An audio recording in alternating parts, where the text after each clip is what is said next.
Hello everyone, welcome back to Insights Labs. In this video, we are going to discuss most asked Power BI interview question that everyone must know about it because this question is asked in many MNCs interview. So if you are preparing for the interview or appearing for any interview in upcoming days, then you should watch this video till the end.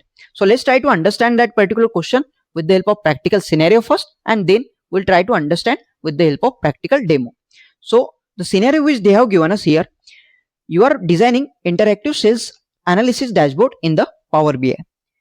The business user wants flexibility to analyze sales data dynamically by using different business dimension without creating multiple visuals or without creating multiple slicers. The reporting requirement is only one slicer should be used in the report. So that slicer should contain country, segment and product. And if they select country, then on x-axis they should able to see all the country. If they select segment, then on x-axis they should able to see all the segment. Or if they select product, then they should able to see all the product on x-axis dynamically. Now to implement the same, we'll try to understand it with the help of practical implementation. I hope you understand the scenario. Now here you can see, as per the scenario, we have here this sample financial data. I will take you through the data first, and I will be sharing this data in the description for your reference. In the sample financial, we have COGS, then we have country column, then we have date column. Along with that, we have discount band, discounts column, then gross sales, then manufacturing price. Along with that, we have month and month number also we have. Then we have product column.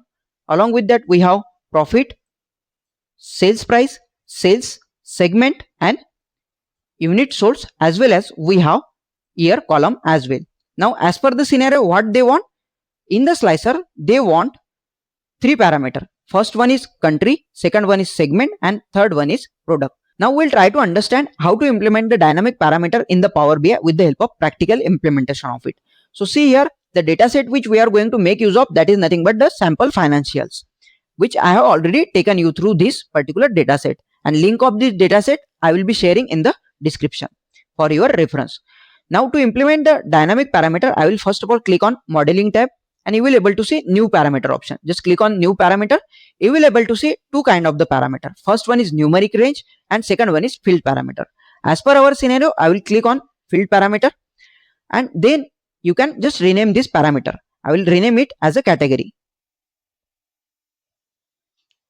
And then whatever the field parameter you want here, as per the scenario, you just drag and drop from your data set.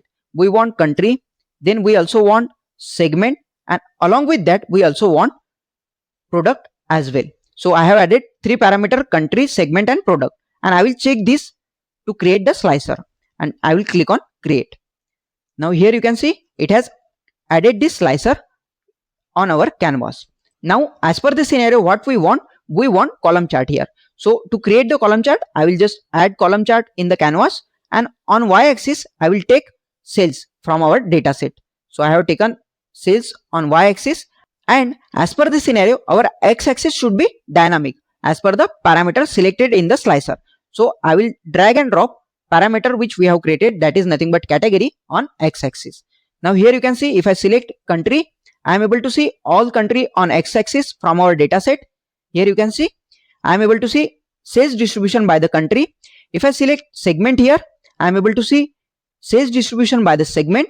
If I select product here, I am able to see sales distribution by the product. And this is the way how you can create dynamic parameter in the Power BI.